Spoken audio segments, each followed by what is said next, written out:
attorney Laura Anthony, founding partner of Legal and Compliance, a full-service corporate securities and business transactions law firm. Today is the continuation in a Lawcast series talking about Regulation A. And in particular, today I'm going to touch on general solicitation and advertising and testing the waters in a Regulation A offering. Back in September 2016, I did an in-depth Lawcast series on this subject as well. Other than the investment limits, anyone can invest in a Regulation A offering, but of course, they have to know about it first, which brings us to marketing. All Regulation A offerings are allowed to engage in general solicitation and advertising. However, Tier 1 offerings, which do not preempt state law, are still required to comply with the applicable state law related to such solicitation and advertising, and some states may prevent it altogether. Regulation A allows for the pre-qualification solicitation of interest in an offering, commonly referred to as testing the waters. Issuers can use test the waters solicitation materials both before and after the initial filing of the offering statement. A company can use social media, internet websites, television and radio, print advertisements, and any means they can think of to advertise an offering. Marketing can be oral or in writing, with the only limitations being certain disclaimers and, of course, truth. All information is subject to the anti-fraud provisions. Although a company can and should be creative in its presentation of information, there are in place serious ramifications requiring truth in the marketing process. Investors should watch for red flags, such as clearly unprovable statements of grandeur, obvious hype, or any statement that sounds too good to be true, because it probably is just that. When using testing the waters or pre-qualification marketing, a company must specifically state whether a registration statement has been filed, and if one has been filed, provide a link to that filing.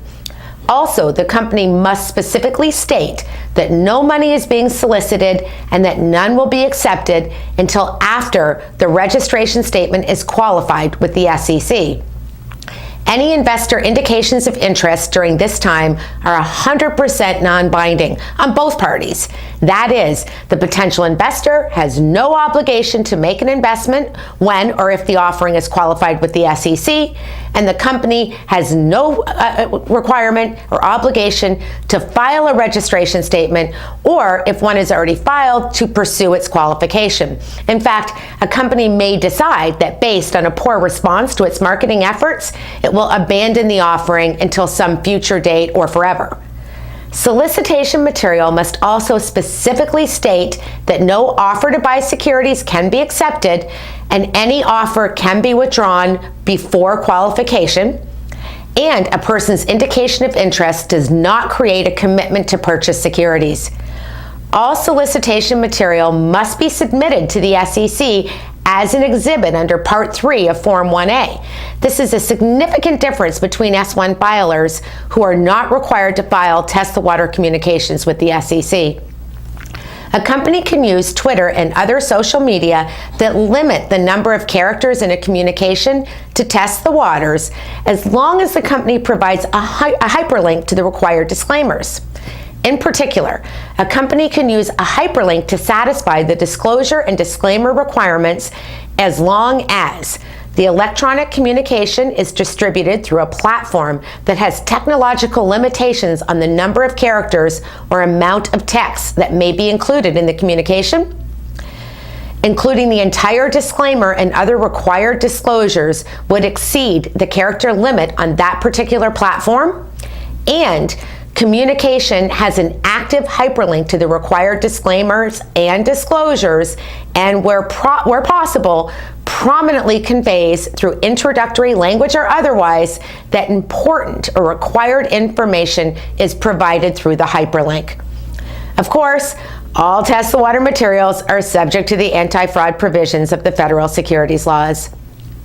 Ongoing, regularly released factual actual business communications, not including any information related to the offering of securities, will not be considered solicitation materials and therefore do not have to contain the required disclaimers or be filed with the SEC.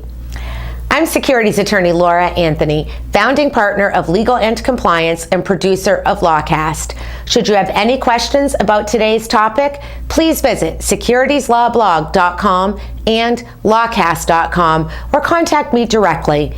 Inquiries of a technical nature are always encouraged.